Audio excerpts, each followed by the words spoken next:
When you need internal audit, SOX, or IT audit support, contact Thomas Molinex at Revision Management Consulting. Based in Houston, Texas, his experts average 15 years experience in a variety of industries and business types. Contact Thomas today via Messenger here on LinkedIn or at thomas at r-vmc.com. Again, that is Thomas at r-vmc.com.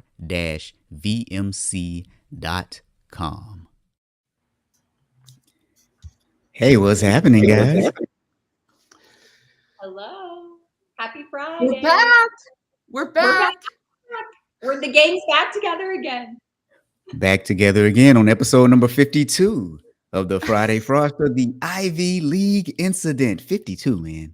Does that mean we've been doing it for over a year because we did miss a couple weeks, but I think 52 is a pretty big milestone. It is. It's a huge milestone. Our baby is all grown up. Our baby. I love it. And Mariel is here today. So I would like to start off by thanking Robert for my I Love Audit shirt that my auditors this morning absolutely loved. So hopefully that audit guy got some orders today. And hopefully maybe we have a couple of them jump on with us. Oh, now that would be nice. So if you want your I Love Audit shirt, you guys go to thatauditguy.com. Go to the store. You have several different colors to choose from: black, white, pink, peach, orange, whatever you want. It is there. And if you don't see your favorite color, just email me and we can get it for you. I have pink just for Kelly. I got the pink one too. Where's my pink one, Robert? Robert, where's my pink one? Robert. We have pink. You have to buy them. Robert won't just be nice and send them. Although I just read on my LinkedIn that Robert was going to make me an I Love Ethics shirt.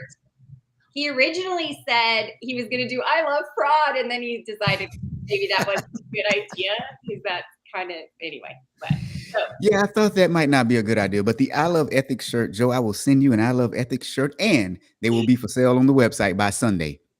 I'm so excited. Oh my God. That's the beauty when you do all this stuff, you know, when you just have this creative brain and you just need to put it to work because you just get bored sometimes. I love it. I think it's awesome. So thanks for putting this out into the universe, Rob. Yeah, well, I mean, we do love ethics. Oh, I want to start by saying, guys, that this week's story with it happening at Yale, who applied to Yale and didn't get in? Not me. Not me. Not me. But you know what? People are like, I'm really, really smart. I can't get ripped off.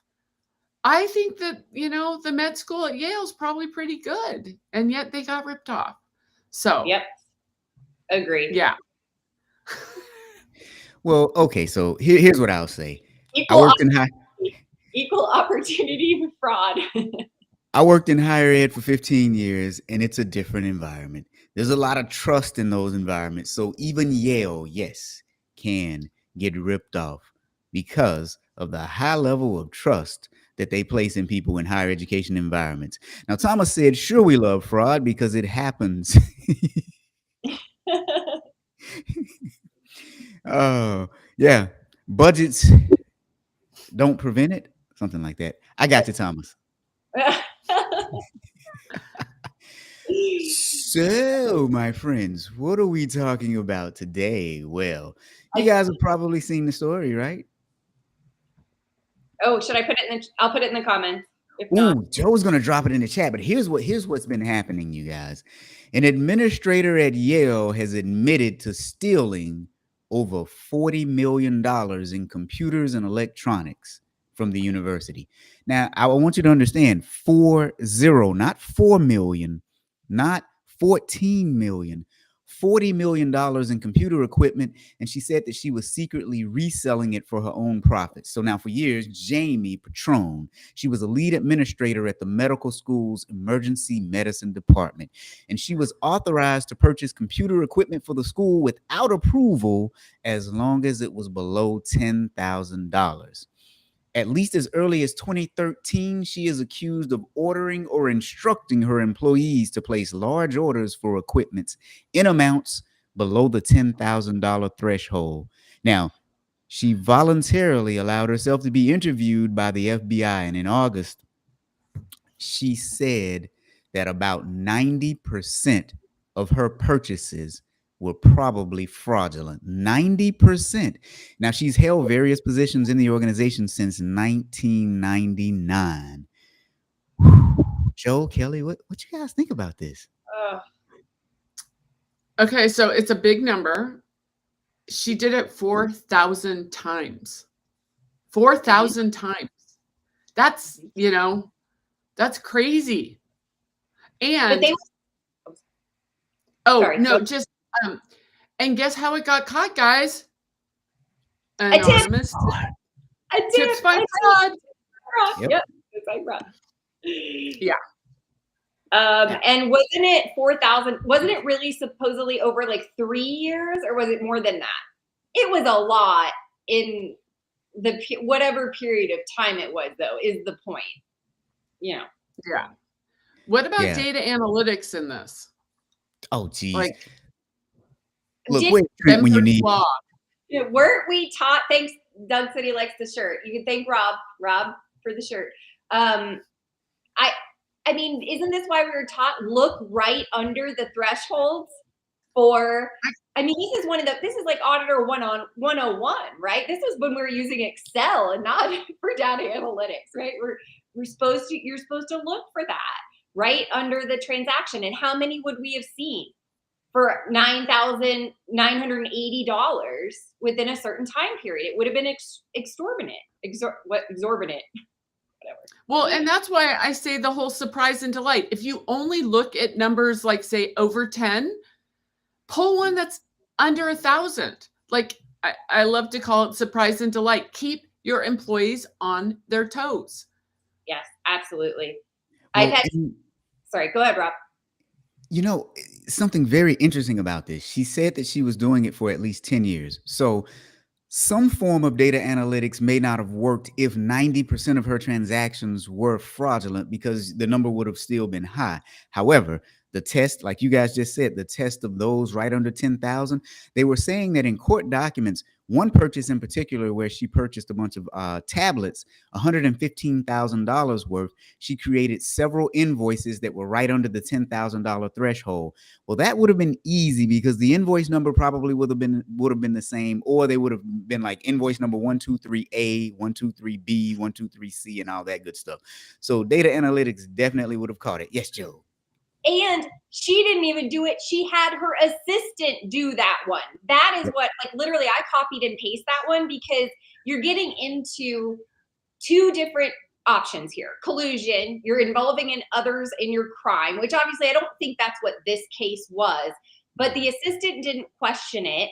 And the second thing is, sadly, assistants like this, they're with the mentality, or hired with the mentality, we are hired to do, not think. And that is my absolute least favorite thing. And I've actually had auditees tell me that when I couldn't talk to a person in AP, when I couldn't, well, why? Well, because I hire them to do, not think. And that is a soapbox for me, because that is what gets organizations in trouble. You are not training people to think. You are just training them to do. Otherwise, this assistant would have blown her cover long before. She even had people helping her break up invoices. That's crazy to me. Yeah. And like Kelly just said in the chat, people were probably intimidated by her. Yeah. So now, especially when she rolls up in her G-Wagon. Yeah. Oh, goodness. Stuff and her glitz and glamour. Rob? Yeah, wait. Lot audit. Before we get there, this one transaction we were talking about, she broke it up into 13 smaller orders less than $10,000. Now, she had the tablets shipped to a business with an address on Long Island. And now the person that accepted delivery of them was an ex-con who was convicted in New York in 2012 for enterprise corruption. Then the bank records show that Long Island business transferred $1.4 million to another business that has since been dissolved, where she was the principal. And then about $71,000 of computer sales and tablets went somewhere else. So they traced the money through the system.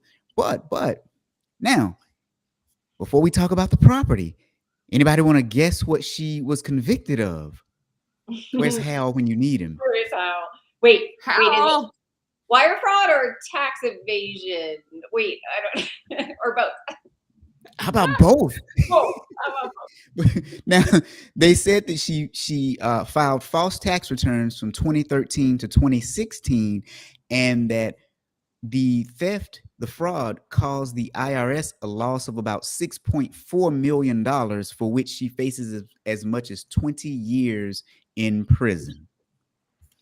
Yeah, and didn't it say that she filed fraudulent tax returns from 2013 to 2016, and then she didn't file them at all from 2017 to 2020? Yeah, I think you did say that. It said. So I'm like, wow, that gets kind of even worse there. Yeah. Well, and she involved her husband. Yes. Yes. Yeah.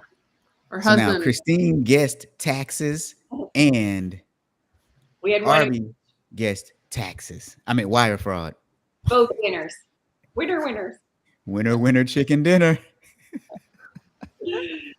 Love it. Winner, chicken dinner. Now, you know when stuff like this happens, the government always seizes property or you forfeit the property. So she was ordered to turn over to the government $560,421 and a whopping 14 cents from a bank account, but then also a 2014 Mercedes-Benz G550, a G-Wagon, a 2017 Land Rover, a 2015 Cadillac Escalade Premium, a 2020 Mercedes-Benz Model E450A, a 2016 Cadillac Escalade, and a 2018 Dodge Charger. I want you to know that Mercedes, that G550, that car is brand new, over $120,000. I was following one today, and I was like, "Ooh, should I like pull over and ask if I can take a picture of it?" Ooh. How much do you think all those cars are worth? I'm not a car person. I should have asked my husband, who is, but I mean, that's a big chunk of change, right? I mean, even though some of them were a little older. Easily over $500,000. At the time, That's what I was thinking. she bought them new, obviously, because this happened from like 2013 to 2016 was her fraud. So she did buy property. Yes. So Yes. they are going to get some money back. And I took a look at one of her houses and I was like, I don't think it doesn't look so nice. I mean, it's not bad, but stealing $40 million, I want a nicer house. I'm thinking that based on some of the pictures in one of the articles, it was a little bit more about lifestyle and throwing the money out. Yeah. And I'm pretty sure when the three of us started talking about this fraud, that somebody said, did she go to Disney? And then somebody said she probably bought Disney. So you two are funny. That's just Well, she probably did buy Disney. So yeah. This case is so cookie cutter. I mean, really, it's like so cookie cutter. It reminds me of the one at I think it was a university or government, I can't remember, where the guy stole the printer ink and right, or the toner, and he resold that, right? That was his scam too. So I mean, this is cookie cutter now. And people think misappropriation of assets can't be big. This is a pretty big example. She's pink. She is pink. Look at that. I showed that in the class I did this week. I had to. I couldn't help myself. Alaba asked about Louis Vuitton assets. Do you have the picture of the Louis Vuitton asset, Rob? Oh, we do. Oh, Let me see. There's always one. Wait a minute. Wait. Oh, well, hold on. Before we get there, there's the kid in a Dolce & Gabbana pajamas. Wow. Yeah. Nice. There we are. Yeah. Louis Vuitton purse and shoes. Wait, are those shoes? Oh, those are shoes. Oh yeah, those are boots, high heel boots. Yes. Oh yeah. What about the fuzzy bag? There we go. Yeah, fuzzy bag. There's the Louis Vuitton fuzzy bag. You know what? I'm still waiting on my Louis Vuitton teddy bear. I knew that was I coming. was just in New York and I wanted to go to like Canal Street to see if I could get a knockoff one, but it's really not cool to support the knockoffs. So I didn't, Rob. Sorry. I thought about it. And then I was like, well, maybe I should just take a picture, but time got away from me. Kelly told me I wasn't allowed to give everybody a knockoff bag. At the fraud retreat, I thought it would be good swag bag to give, but she said, no, I couldn't do that. So I guess that's unethical. I get it. I won't buy knockoffs, but I would. A lot of organized crime on that. So, and by the way, on my flight this past weekend, I started watching The House of Gucci. Have either of you seen that?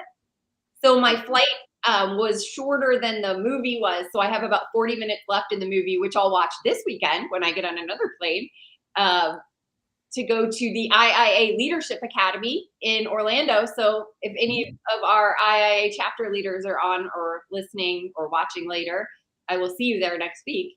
But anyway, I'm going to watch the rest of it. It's really intriguing. So you guys should put House of Gucci on your list. Lady Gaga is really good in it. Really, I've heard that. Yeah. She's an excellent actress. Oh, yeah. Really. All right, you guys. Alaba says, in some organizations, thinking is not allowed. Just follow the perfect and holy process and hierarchy. Mm-hmm. Perfect. But you know what else I was thinking? These two would have been the perfect case to do what Kelly always talks about, the parking lot audit. Check out this Range Rover and this Escalade. Mm-hmm. Check out, there's the Mercedes right, well, two Mercedes actually right there in the garage. Yeah. Yeah. Parking lot audit, garage audit, a lot of cars here. 100% for them. And there she is, I guess, in their kitchen, cooking up some crimes. Cooking up some dinner. I wonder if that was a stolen iPad or a work iPad. You know what? Oh, that's a Surface Pro. It probably is, because that's what was listed as the computers that were stolen. They were Microsoft Surface Pros. Wow. There's the Escalade again. It is crazy to think. I think it made me, I know we started talking about this a little bit. I had an old audit client that literally would only test disbursements over a certain dollar amount. So like, you know, any disbursement over $500,000 or even $1 million, like that's all. And that's all the, you know, higher up senior execs would say, we care about, it's all we care about. But these $10,000 transactions added up to 40 million. Are you going to tell me they didn't care about $40 million? I think this is cookie cutter, but a good reminder of how, you know, a trickle down snowball effect happens. And that snowball rolls right over some of these smaller organizations. So I say it's not rocket science, but in this one, because it's at the Yale School of Medicine, I'm going with it's not brain surgery. Well, you know what I always like to say? I always like to say it's not rocket surgery. Oh, there you go. Yeah. Here's the thing, though. One of the big issues in this is just my opinion, and it goes back to what Alaba was saying about people and organizations aren't allowed to think. Well, oftentimes auditors are not allowed to think or taught to think, and they have the check mark audit programs. So coming up next week on my podcast, Audit Bites, the title of next week's show is going to be Audit Leaders Are Failing Future Auditors. Audit leaders are failing future auditors. I'm going to make some people happy by the things that I say, and I'm going to piss a few people off, but in the end, I really don't care, because nobody's going to be able to dispute what I say, because it's what we're seeing in our profession, and it mirrors recent surveys coming out from the Institute of Internal Auditors. So if you're not connected to me, connect with me. You're going to see it come out, the whole spiel for it, pretty soon as I schedule it. Audit leaders are failing future auditors. If you want your I Love Audit shirt, you can go to thatauditguy.com to get your audit shirt. If you want to hear a great podcast about fraud in addition to the Friday Fraudster, you got to check out Great Women in Fraud from Kelly. You can see it right over there, greatwomenandfraud.com. If you want to check out a good book on fraud, you probably should check out this book over here, Becoming the Everyday Ethicist.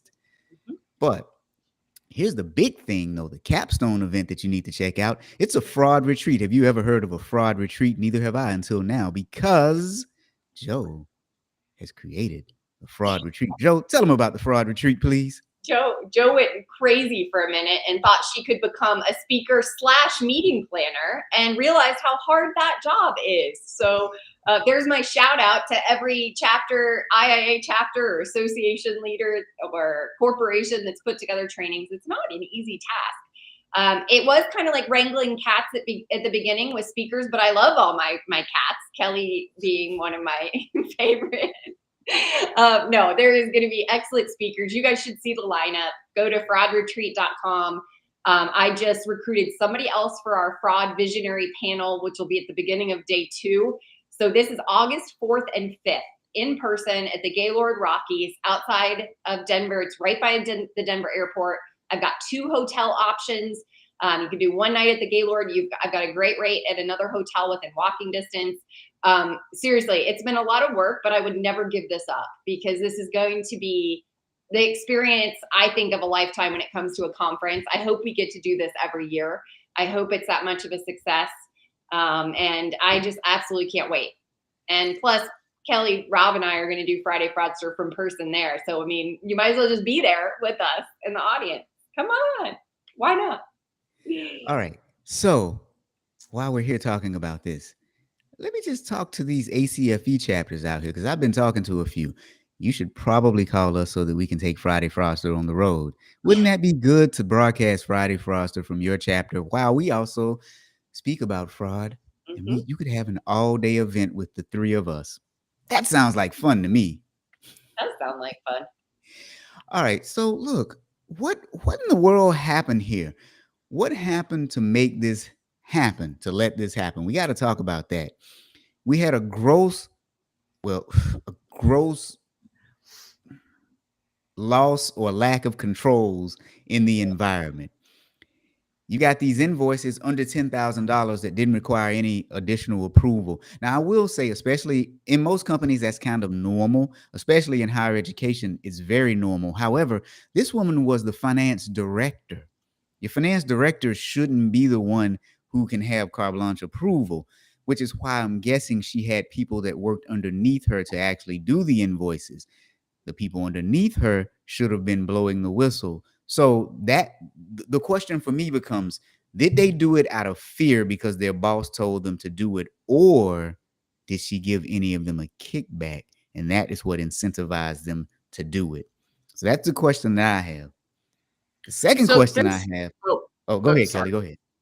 There is a woman, Minnie Mangum, may she rest in peace. She always, she stole back in the 30s, but she always hired people that she considered to be not as smart as her. And the story is like, one got through, and she's the one who the gig came I love that. One got through, like a good seed got through. Oh my gosh. But she said she would hire people that she thought were, not so bright. Like, maybe this woman hired people that she was like, they're not so bright. They won't figure it out. Or we could go to the dark side where Rob says that, they were co-conspirators, sort of. It could be like the case of like the Enrons of the world, where you just had a lot of lapdogs working for you saying, yes, ma'am, yes, sir, and just do what they told. So that could be it too. But you know what? This could be a lesson to audit and compliance folks, especially for those who are listening now. If you ever hear a supervisor talking bad about some of their employees, that may be a red flag. Because even if you hire someone who is not as smart as you, at some point they've got to frustrate you because they aren't doing the job. Well, it's like that one supervisor that told me I hire people to do not think. And I mean, that was the culture within that department. And it was a huge red flag. Let's just put it that way. That audit was interesting. Or a pink flag. Or a pink flag. There was maybe no theft going on, but there was definitely some issues going on in there. Yeah, yeah. So data analytics could have brought this to light. Uh, Having good controls could have brought this to light. And we, like Kelly said earlier, someone blew the whistle. An anonymous person said, "Hey, this is not right," and that is how this got caught. She's scheduled to be sentenced in June, I believe. So in a couple of months, she'll have her sentencing, and we'll know how long she's going away. Somebody asked a question about the husband. I Husband, will say, would he be an accomplice? I saw that too. I don't know. I mean, You know, do you think in so, my Kelly? experience, they use it as a hammer. They have a kid, and she's going away for a long time. So they might just say, we're not breaking up. But a lot of times they use it as a hammer. It's like, if you don't cooperate, we're going to go after, So I haven't seen anything about the husband besides that, he owned this company. Didn't the I wouldn't surprise me. didn't the fruitcake fraud guy, didn't his wife get off scot-free? She didn't even, she didn't get anything. So, and this one kind of reminds me of that one a little bit. I don't know why, but. yep. Yeah. Yeah, because I think with that, it just depends, right, on how much leverage they have and or need, and how much they're willing to flex that. We got to bring your spouse in, especially in cases where you know how much your spouse makes, and you know good and well that you can't afford the lifestyle that you've been living. I don't know if that was the case here, because we know that, well, because it's Yale's a private, so we don't know how much she was making, but I imagine it probably was about 150 to maybe 170,000 a year. I don't know how much the husband was making, but on that kind of salary, you could not afford the cars that she had. I mean, you just simply could not. They had almost $500,000 worth of vehicles, along with the three properties. There were two properties in Long Island, where they were from. I think it was Long Island, and then another one down in Georgia, close to Atlanta, which is not cheap either. And then there was the $500,000 in a bank account. So they had $500,000 cash in a bank account. Is she on LinkedIn? Did anybody look? I looked and could not find her, but I'm not the I best didn't at find that. her. There is one that says Lithia Springs, Georgia, 0 followers, though. I think that, it could be. That's where she lived, Lithia Springs, Georgia. Yeah. There's nothing on there. I kind of forgot to do that. I meant to do that to see what all her experience and background was. Oh, it's always intriguing.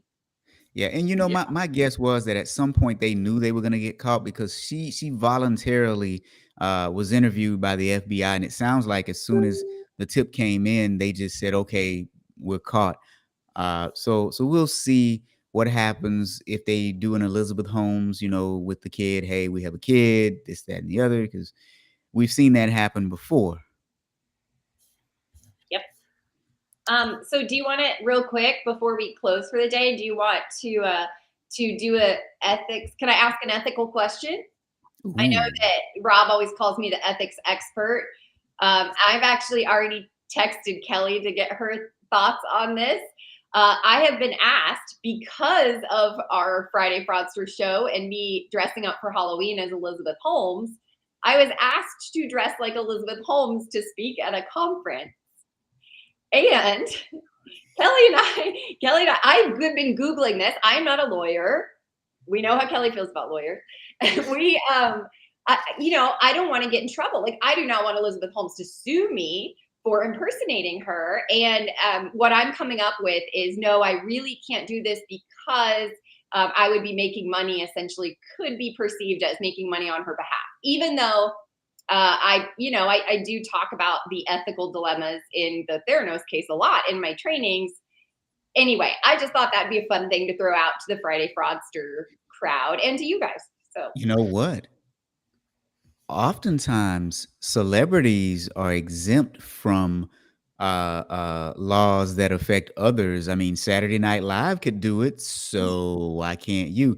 And I can't remember what the exact exemption is, but when you become a public figure, there's certain things that they are exempt from when it comes to privacy and when it comes to what you can talk about. But here's the thing. Here's my question. Mhm. Will there be a costume fee that you'll charge them in order for you to dress up? Now stop there. Kelly, you were about to say something. No, it's just there's always going to be a lawyer out there that will take any type of case. So and clearly she loves to hire lawyers. So yeah, and clearly she's got the resources. But yeah, I like that. But I like that, Heather. That is good. Yep. Yeah. You know, I thought about just wearing my black turtleneck and black pants and just being myself, but then maybe at the end I could be like, who do I look like? I don't know. You know, there's ways, right? But anyway, I thought you guys would get a kick out of that.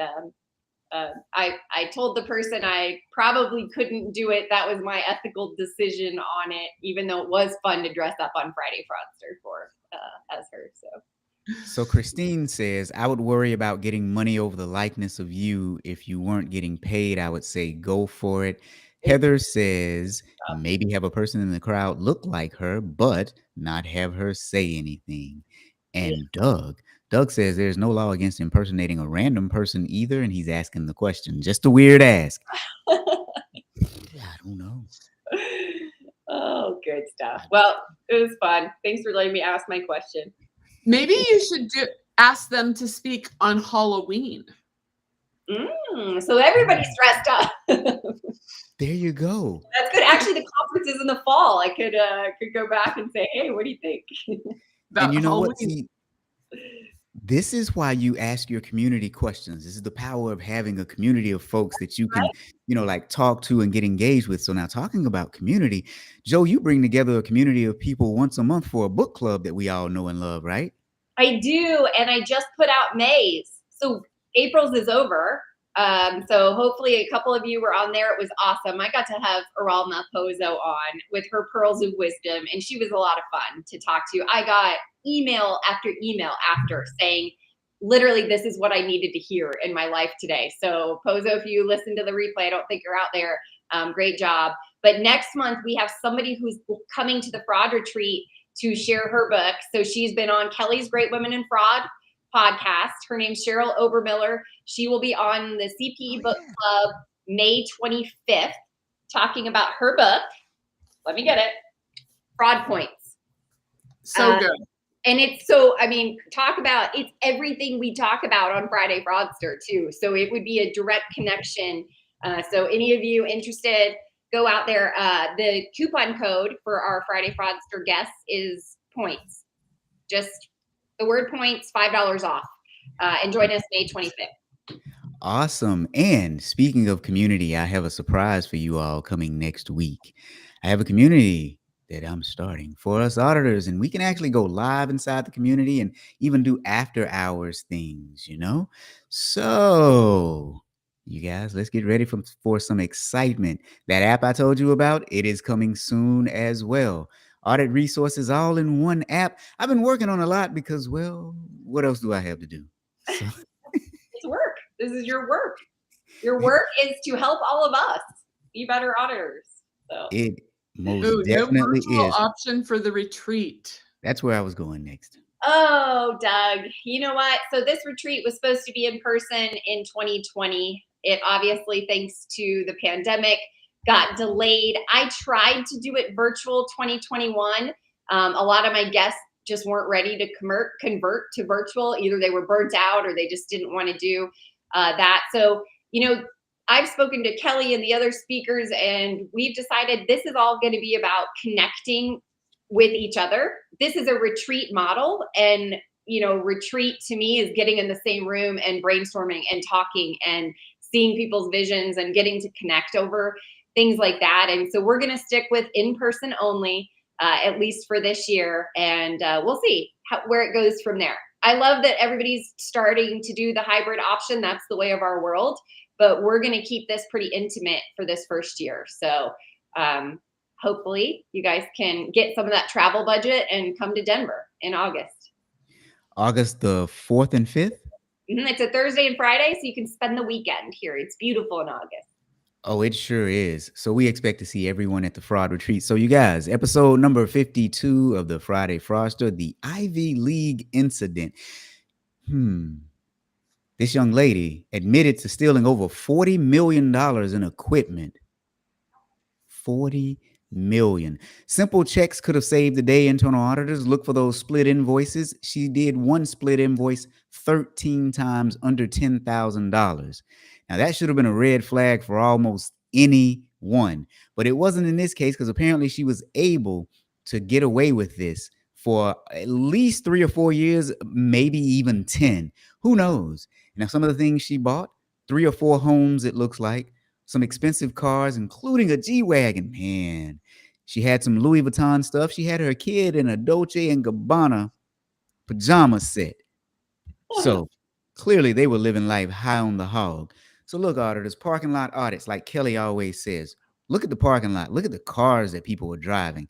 Listen at the trips that they tell you that they've been going on. Look at the jewelry that they're wearing, because we all saw the pictures of her. She had some jewelry. She had the nails done. I mean, it's not that hard. And this fraud was discovered, per usual, anonymous tip. Kelly says, purses. Well, I mean, but not if it's a man, right? Maybe not purses.